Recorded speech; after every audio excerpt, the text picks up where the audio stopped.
Hey, this is your big buddy Josh Robinson with J-Rob Sports Shop.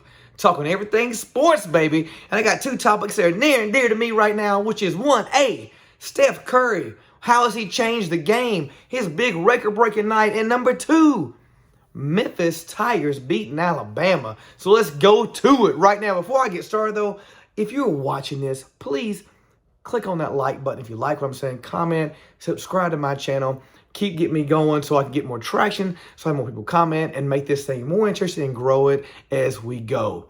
All right, let's talk about Steph Curry in the NBA. He just broke the NBA three-point record held by Ray Allen, which, I'm kind of mixed about. He broke that record from Ray Allen, which was held for a few years. Then it was Reggie Miller before that. Right now, when Steph Curry came in the NBA, teams were averaging, I think, was 16 threes a game. And now they're averaging about 35 points a game. So 35 points, 35 threes a game. So the NBA has changed. I think that may be because of Steph Curry, the Steph Curry effect. I don't necessarily like it. But I will say this. If you're in this generation of born in the 80s, 90s, 2000s, whatever, it's hard to say that Steph Curry is not one of the players that have changed the game or put his mark on the game the most. LeBron James is probably the best player we've seen in our time besides Michael Jordan. Let's just get that right there. In the later part of the more recent part, it's been LeBron James. But before that, Michael Jordan, hands down the best player ever to play the game. But during the time frame of Steph Curry, there's been LeBron James, who's always been the one looked at on the mountaintop, Kevin Durant. But somehow people just seem to forget about Steph Curry sometimes. I don't know why. I also felt like that people disrespected Steph Curry. And you'll say, what do you mean by that? Because, he's shooting a lot of threes. He's won some NBA championships. Did you notice that a lot of people, it felt like as early in his career, people didn't like him because he was a three-point shooting expert, because he was the little guy, because everybody else liked him. I almost felt like other players, and I have no basis in this besides the way they reacted and the way they talked on other shows, and I felt like other players didn't respect him because everybody else loved him. He's loved by everyone. There's a little jealousy to it. The little kids want to be like him. It gives these little short kids, feels like they have a chance to go to the NBA. They can, stop back, do Curry, they can shoot a three. And I think that's made him as attractive as a player as he is, as good as he is. But I feel like sometimes he didn't get credit because some people say, this credit's just been given to him. Shoot, at the beginning of his career, I was probably one of those people like, man, he ain't that good. He's shooting some threes. He's throwing them up. The man is one of the best, is the best to ever shoot a three right now. But I will say this. I know that dude on ESPN, oh my gosh. I forgot what his name was. He goes, how can you get any better? You're already the best. How can you get any better? Well, hell, he's shooting 45% from three-point range or 43%, something like that. He can shoot 100. So I love that he's always looking for room to improvement. Last night, to me, it was huge, was a great deal, but I don't think it's the biggest deal because I don't think it's a record that we'll never see not broken again. I think there's going to be someone else come along to break it. Some records I wonder, will it ever be broken again? Cal Ripken's most consecutive games played. Will that be broken? There's some records I just don't know that will ever be broken, and this is just not one of them. Kind of like when the home runs came back and everybody was on steroids in baseball. And I feel like that's what a three ball is. Now, we're shooting so many more threes, you got to think that someone's going to get close to it again. Right now, there's definitely Steph is number one. There's probably going to be another shooter that shoots just as good or better, maybe even a little taller, maybe shoots more. I don't know, but something's going to happen there that I think that'll be broke again within my lifetime. I kind of hope I'm wrong because I think Steph Curry's just a great dude. He's like a good family man. But tell me what you think. Do you think this record will be broken again? Do you think that other players used to disrespect Curry, but now it's like all their respect is coming? It's like, you know what? It's almost like Tom Brady at the beginning of his career, and everybody's like, you know what? He actually really is a great quarterback. Steph Curry really is a great dude. He is stuck with the same team. Players love to play with him. It seems like the team, that when he's on a team, they always seem to have fun, except for that last year with Kevin Durant. It didn't seem like it was a fun year for anybody that year. And that might have been a Kevin Durant factor. It might have been something else going on. I don't know. But it seems like the team seems to have fun around him. And I'm just so happy for him. Ray Allen seems to be. I loved Ray Allen. I think if Ray Allen would have played in the time that Steph Curry did, who knows? He might have. I think that he would still have a long ways to go to catch up to Ray Allen. But the NBA has changed. Ray Allen beat that record when they were shooting, 10 to 16 threes a game as a team. He's shooting 15 threes as one person per game. That's a big difference. That's a big difference, something you think about. He is shooting 15 threes a game, and teams used to not shoot that much when Ray Allen first came up. So I think there's an asterisk to me on that, but I also am super proud of him because he has changed the NBA. Not many players can say they changed the way the league is. Big men are not near as existent down low like they used to be. The big men are now shooting threes, which I don't like. I wish we could bring back some big men. I want some more Shaq Diesels back there. I want some more Tim Duncans. I want some more Hakeem Olajuwons. I want some big guys down low banging and get the ball first. But hey, that's for another debate. But I'm proud of them. So congrats to Steph Curry. Congrats to the NBA for making it even more exciting and getting those threes up. But there's a part of me that just still misses defense and still misses, banging down low and players hating each other a little bit. All right, so let's go to number 2.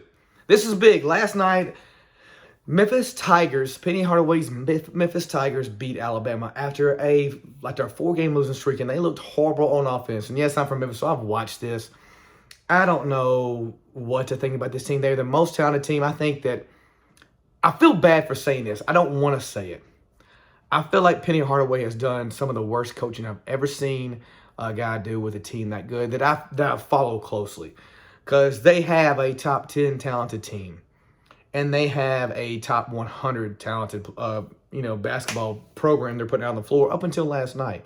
They've had great defense. I will give Penny some credit on that. So I might be going a little drastically top 100, but they're not very good. But on offense, borderline give me a stroke angry.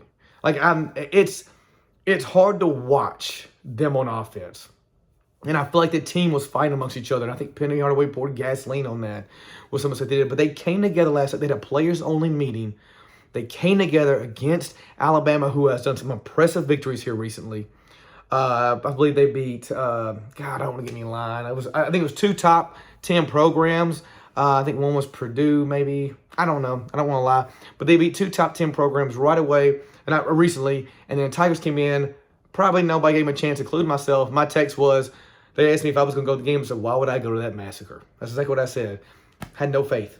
I'm you know what? I'm glad my foot was in my mouth. I had to pull it out because I want them to do good. I want Penny Hardaway to do good. He is great for Memphis. He's a great coach. But for the love of God, can we please let Larry Brown coach this team a little bit and let them watch him? I don't know, and I'm not saying they don't know, but I don't know if those kids realize that man on the bench, that 81-year-old man on the bench, has more knowledge of basketball and how to win games than everybody in that whole FedEx Forum, probably in this whole region, in his pinky finger, than they do. And I feel like when I watch him go to the bench, nobody's really talking to him. I would be soaking up everything. Is that Penny Hardaway's fault for not putting it on them? Is it the players' fault for not listening to him? I don't know. Or am I wrong and they are listening to him a lot and it's just not working? I don't know. But it sure seems like if Larry Brown was coaching his team, there's no way in hell they'd have lost 4 games in a row. I don't think that would have went that far. I do think there's always a work in progress, but you can't have the I was thinking number 2 recruiting class in the nation and play the way they've been playing and have the fights the way they have been, the talent on that team. And I've made it very, very known. And I know what I put a post on my Facebook page about somebody please tell me why Lomax is playing. And people made some good arguments because I was being hard on the guy. He is, first off, my argument is he is averaging, up until last night, I don't know what it is after last night, he's averaging 2.6 turnovers a game and 2.7 assists. That is not a good point guard statistic. Because they'll say, well, nobody else is playing point guard. Everybody else is get their shot first. I get all that. I do agree. But if you're turning the ball over more than just as much as you are assisting, I don't know how great that is either, right? He's a liability on offense. I feel like sometimes he's just lost. On defense, man, he plays his heart out. He knows the system, and I think, I want the guy to be good. He's the best we got, which I don't know if that's saying much about Lomax or more about how bad we need a point guard. But I think he could develop. I wish he could develop more because, man, he seems like a great guy. He's stuck with Penny. Penny is stuck with him. I love the loyalty. I mean, I'm a Buffalo Bills fan. I'm a Cubs fan. I know all about loyalty and sticking with them, so I'm glad these people have stuck with each other and helped each other out. But I don't know why he's playing as much as he is. But I've been told. I mean, I've been corrected a little bit. And I always can say, like, you know what? That makes sense. He's good on defense. He's a hard He's heart and soul. It's kind of like Tony Allen with the Grizzlies when he used to play with them. I love grit. He's a gritty player, and I got to respect that. So I was hard on that, and then I don't know why Penny's son's playing. Don't know why he's playing. Maybe somebody can tell me that. Don't know why he gets any minutes ever. But with that all being said, they pulled together a great game last night. They looked like a team. There was a point in that game you thought, this is what we've been waiting for all season. This is what the world has been wanting to see from them. Amani Bates, who everybody wants to talk about, like, oh, he's the next Kevin Durant. He needs to sit on the bench, learn first. And that's nothing against Amani Bates. He's probably going to be a top 5 lottery pick in the NBA.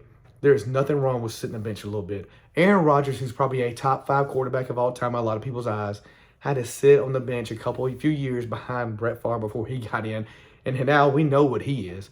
A lot of players had to do that. We had to play him right away. He's a 17-year-old kid. Just not ready. I'm telling you what, weak as water. You know, and again, that's no disrespect. It's because he's young. It's hard to be a 7-year-old kid. He will develop into something better. He will, as long as he keeps working on his craft. I say that. I don't want to just say it because it's going to always happen. He has to work at it. He has to work hard in the weight room. He has to work hard on the court. He has to listen to Penny, Larry Brown, She Walls. He has to listen to all of them. Do good. Just keep his head down and stay focused. And if he does that, I have no doubt in my mind.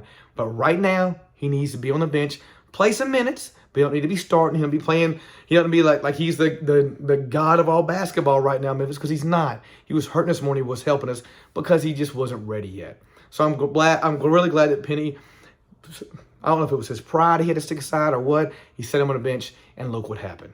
So that's one thing about that. The last thing I want to talk about is this. I want to go back to the NBA a little bit. Do you guys think that the threes that we're shooting in the games, in NBA and in college, it's one of my biggest pet peeves. It's kind of a pet peeve of mine off the way. You'll be down one. Teams will be down one with 10 seconds left, and they'll do a dribble, and a fadeaway 3 and lose. Or they'll be tied up, dribble, fadeaway 3. And I think the three-point line has really hurt the game a little bit. I think it's hurting teams a little bit.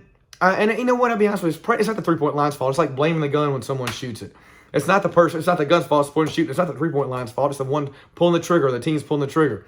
So I just don't understand why we can't drive the basketball when it's a tied basketball game and 5 seconds left to go and hope to get fouled or get an easier jump shot. Because the best three-point for shooters, Steph Curry right now is 43%. The closer you get to goal, it goes higher.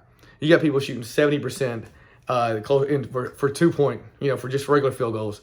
Add up, that increases that. Also increases you getting fouled and making it. Am I wrong to think this? Am I the only one this frustrates that people just keep wanting to shoot a 3 or allowing that so much? I don't like when people run down the court on a fast break and just want to pop up and pull a 3. I mean, the best teams are shooting 30. A good night's 40% 3-point for a team. 30 to 40% is good. I saw the Tennessee Volunteers basketball team shoot 2. I think it was 2 for 32 threes, and they kept jacking up when they lost to who did they lose to? I forgot who they lost to. But they went into overtime, and what happened before when it was tied up? What did they do? They shot another 3. The team was shooting a horrible percentage from the three-point line. It just kept jacking it up, and I don't like that. I know, so, 3's more than 2? Yeah, but you got to make – but if you're making more 2s than you are 3s, it kind of equals out, and you're getting the line more if you shoot 2s. Just me just having something to debate there to talk about. Sorry this video went so long. Please, if you like these videos, like this. If you like the video, like it. If you got some comments, put them there, subscribe to it, share it to your friends. I want to talk sports more. I want to make these videos better quality, but I need a better audience, and I want you guys to be a part of it. All right. Tell me some topics you might want to hear. Give me some advice. Give me some tips. Tell me what you think about everything I've said. Argue with me. I don't care. And let's go talk sports, baby.